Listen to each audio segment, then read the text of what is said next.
तो question number 8 तो बहुत इजी है। Degree of the equation having roots are -2 and 5। अगर -2 and 5 है, ठीक है, तो उसका डिग्री क्या हो सकता है? मैक्स हाँ मैक्सिमम, हाँ मैक्सिमम पॉसिबिलिटी 2 है। समझ आया ना? क्या कह रहा है? Two matrices are said to be equivalent if, chart option, बोलो कौन सा वाला होगा? पता है, ए टी। देखो ए माथे पे टी लिखा हुआ है, इसको उसको ट्रांसपोज कहते हैं, ठीक है, इसको ट्रांसपोज कहते हैं। क्या चीज है ये?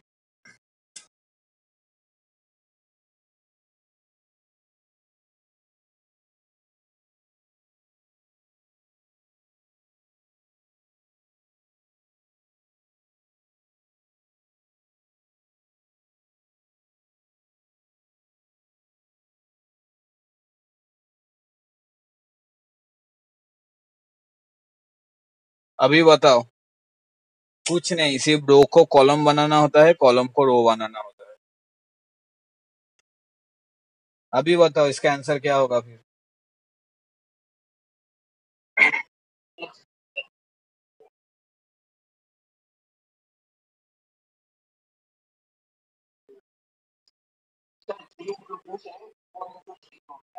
हाँ समझ आया।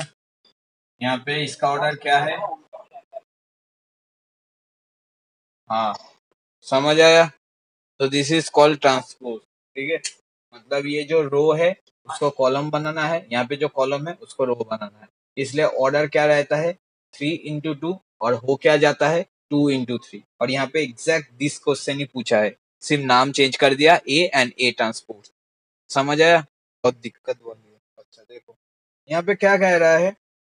2a and 18 are in continued proportion, then find the value of a। तो हम लोगों ने कंटिन्यूड प्रोपोर्शन पढ़ा हुआ है, बीच वाला जो रहता है वो रिपीट होता है, right? तो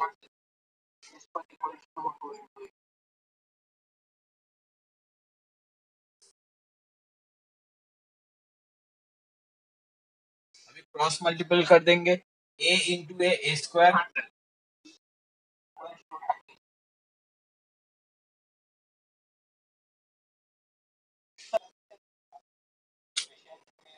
देखो यहाँ पे पूछ रहा है 12 में, what is the common difference, मतलब डी को पूछा, of an A P in which a10 minus a14 equal to 32।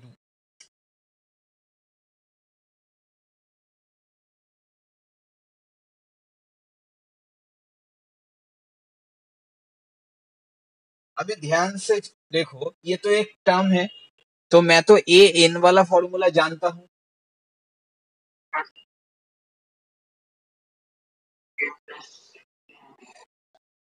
Clear? तो इसके हिसाब से इसको हम क्या लिख पाएंगे?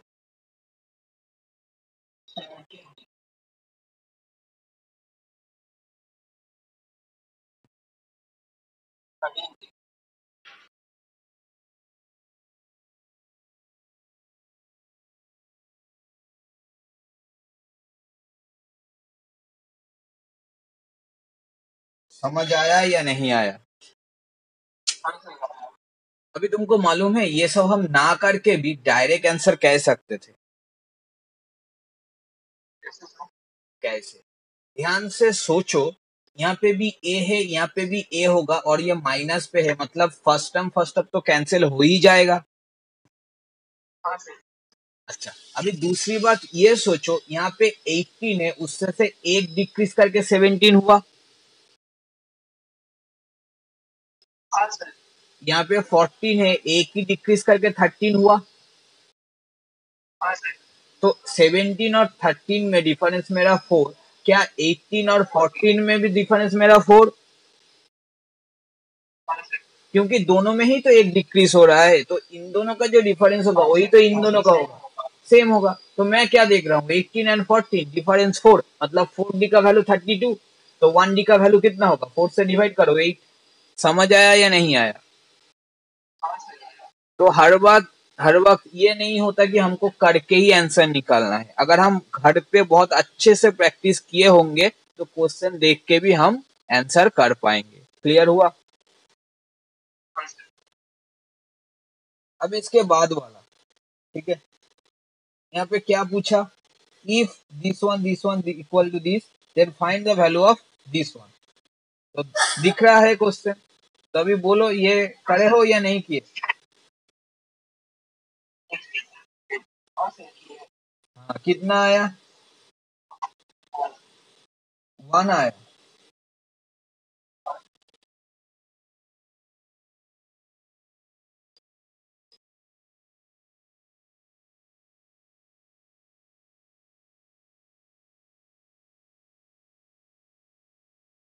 हाँ आए तो आएगा तो हुआ, ठीक है, देख मैं ठीक से करके दिखाता हूँ। आएगा हुआ नहीं आएगा, ठीक है। तो यहाँ पे क्या है, x by a equal to y by b equal to z by सी।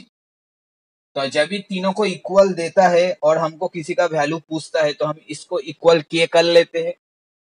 यहाँ पे के मेरा कांस्टेंट है, तो इस तरीके से अगर इसको इक्वल टू के करेंगे तो मेरा एक्स क्या आएगा, ए के। सिमिलरली अगर इसको के करेंगे तो मेरा जेड कितना आएगा, सी के।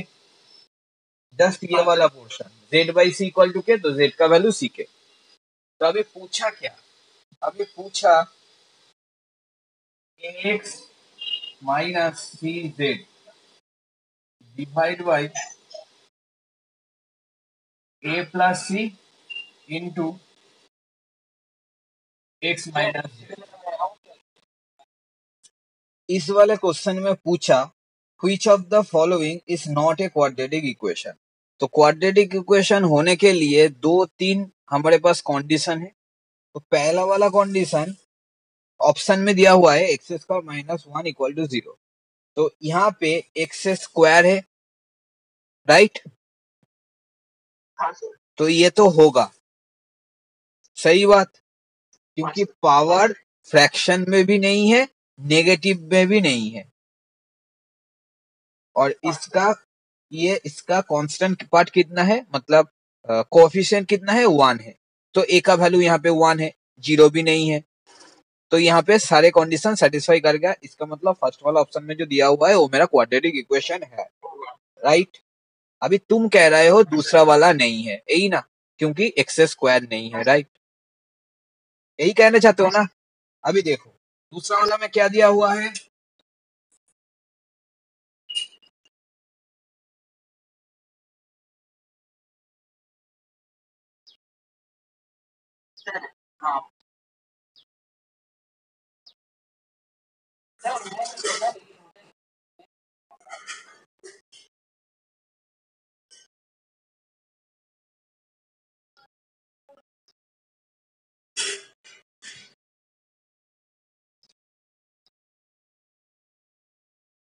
क्या दूसरे वाला कंडीशन यही है, दूसरे वाला ऑप्शन यही है?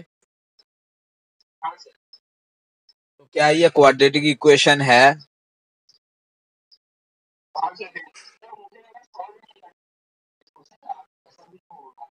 नहीं, ये तो मैंने करवाया हुआ है ना, जब मैंने ये टॉपिक करवाया था मैंने बार बार कह दिया था कि तुमको देख के कुछ लगेगा, आंसर कुछ अलग होगा, तो तुमको थोड़ा सिंप्लीफाई करना है, ठीक है।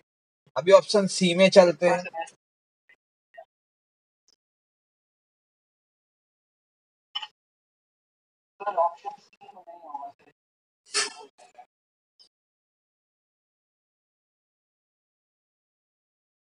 तो यहाँ पे मैं क्या देख रहा हूँ, एक्स का पावर क्या हो गया, क्यूब हो गया। इसका मतलब this one is the not quadratic equation. Clear है? तो कभी कभार ऐसे ही देगा, ठीक है, तुमको देख के लग सकता है कि ये वाला होगा, ये वाला नहीं होगा, लेकिन तुम जो भी अगर दिया हुआ ऐसे कुछ करके या कोई और फॉर्मेट में, तो उसको थोड़ा सा सिंप्लीफाई कर लेना। समझ आया?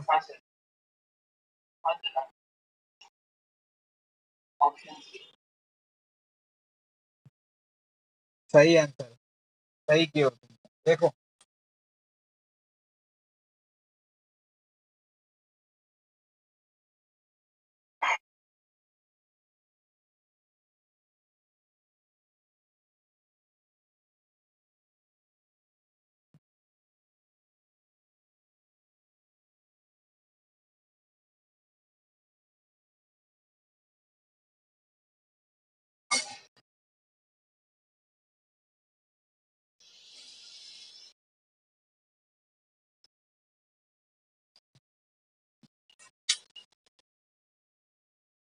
अभी यही पूछा कि 14 टर्म निकालो। क्वेश्चन बहुत सिंपल है, घुमा के दिया है लेकिन क्वेश्चन सिंपल है। ये इतना को ऐड करने पे इतना आता है और ये कह दिया गया है ये 14 टर्म। मतलब मुझको डायरेक्टली पूछा ए 14 बताओ, तो यहाँ से मेरा ए का वैल्यू, डी का वैल्यू, ए एन क्या होता है, तो ए 14 क्या होगा,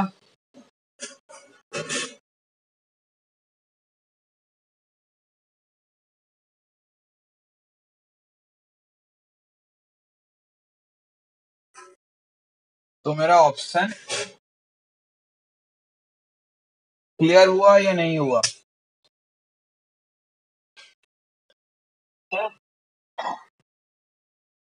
हाँ बोलो।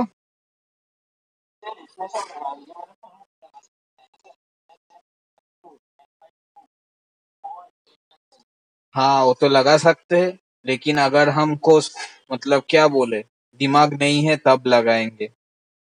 क्योंकि जब ये वाला दिया हुआ है तो तुमने, नहीं जब ये वाला दिया हुआ है तो तुमको पहले दिमाग में वो समेशन वाला ही फॉर्मूला आएगा। लेकिन ये एमसीक्यू है, तो यहाँ पे कहीं ना कहीं कुछ हिंट दिया हुआ है, तो हिंट ये वाला था। एक्स मेरा 14 टर्म, मतलब मैं अगर सिंपल ए एन कैलकुलेट करूंगा तो मेरा ज्यादा जल्दी आ जाएगा। This is the difference. वो भी सही है, उससे भी होगा। समझ आया या नहीं आया? अभी दूसरे वाला, उसके बाद वाला क्या कह रहा है, if two triangles are similar, if two triangles are similar then इन चारों ऑप्शन में से कौन सा वाला होगा? बोलो तो थोड़ा। सिमिलरिटी किए हो या नहीं किए हो? अच्छा नहीं किए हो। अच्छा देखो, हाँ तो मैं धीरे धीरे तुमको पहले बेसिक सिमिलरिटी का मतलब समझा देता हूँ, ठीक है।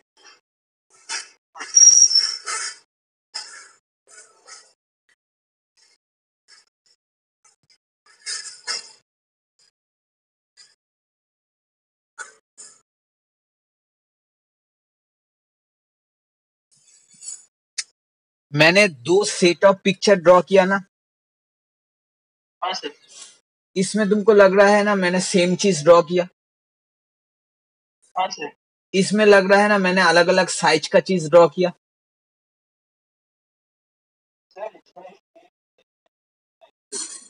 हाँ मैं यही कह रहा हूँ, सिमिलरिटी का मतलब क्या, सिमिलर चीज। समझ आया? कभी भी दिमाग में ये मत बैठाओ कि उसका मतलब सेम साइज। क्लियर? जो सेम साइज होता है इसको हम कॉन्ग्रुएंट कहते हैं एंड प्रॉपर्टीज को कॉन्ग्रुएंसी कहते हैं। किए हो ना? हाँ।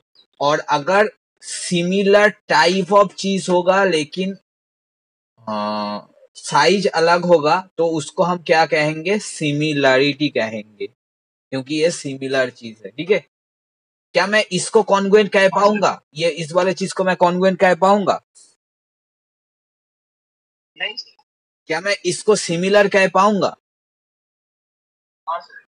तो समझ आया ना, कॉन्ग्रुएंट फिगर हमेशा सिमिलर फिगर ही होगा, लेकिन सिमिलर फिगर कॉन्ग्रुएंट फिगर हो भी सकता है और नहीं भी हो सकता। समझ आया?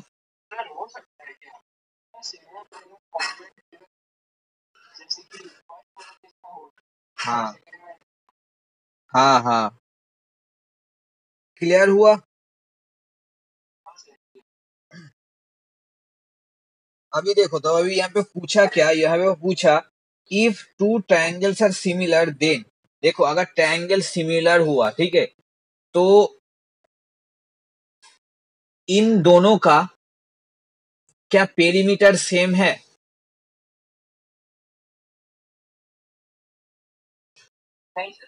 क्या एरिया सेम है? लेकिन ये एक रेशियो में जरूर है, एक प्रोपोर्शन में जरूर है। कैसे? सपोज इसका वैल्यू 2, इसका वैल्यू 4, इसका वैल्यू 3, इसका वैल्यू 6, इसका वैल्यू 5, इसका वैल्यू 10, फॉर एग्जाम्पल। तो मुझको क्या पता चला, इसका साइड 2 और इसका साइड 4, काटेंगे तो क्या होगा 1/2, इसका साइड 3 और इसका साइड 6, काटेंगे तो क्या होगा फिर से 1/2। सिमिलरली 5 और 10 को काटेंगे तो क्या होगा 1/2। इसका मतलब मुझको क्या समझ आया, सिमिलर फिगर में करस्पॉन्डिंग साइड हमेशा क्या इसमें रहता है, समझ आया। अभी बोलो इन चार्टों में से कौन सा वाला सही है।